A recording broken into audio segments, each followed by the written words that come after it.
Hey there, welcome back to day 21 of our 100 days of Python challenge. Today we are diving into a fun revision of some key concepts from day 15 to day 20. Ready to refresh your memory? Let's jump right in.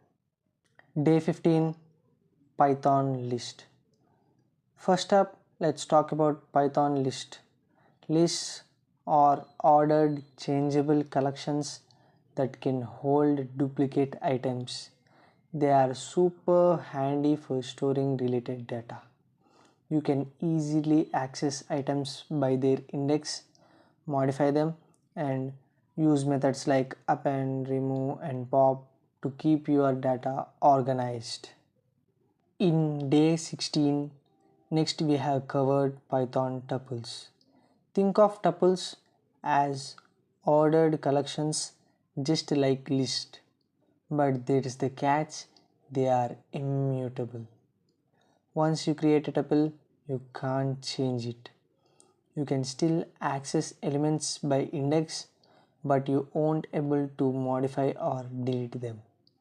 Tuples are perfect for when you want to keep your data fixed and secure. In day 17, now let's move on to Python set. Set are unique because they are unordered collections that don't allow duplicates. Use set to store unique items and perform operations like union, intersection, and difference. They are great for when you need to ensure all your items are distinct. In day 18, let's talk about dictionaries. Next, dictionaries store data in key value pairs and they are ordered from Python 3.7 onwards. You can access values by their keys, modify them, and use handy methods like keys, values, items to manage and retrieve your data easily.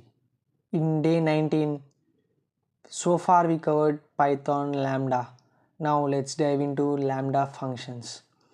These are small anonymous functions defined using the Lambda keyword. Lambda function can take any number of arguments but only have one expression.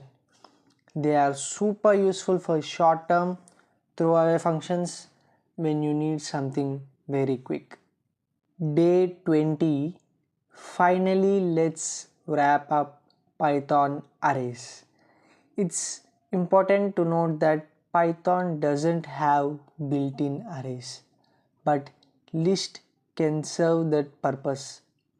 If you want to work with actual arrays, you will typically use libraries like NumPy.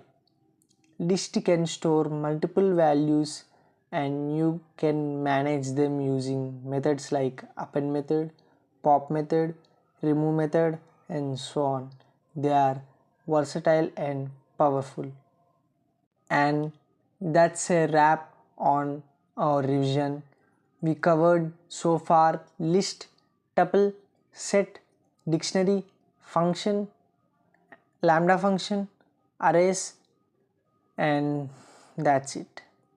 If you found this revision helpful, give us a thumbs up and don't forget to subscribe for more Python insights.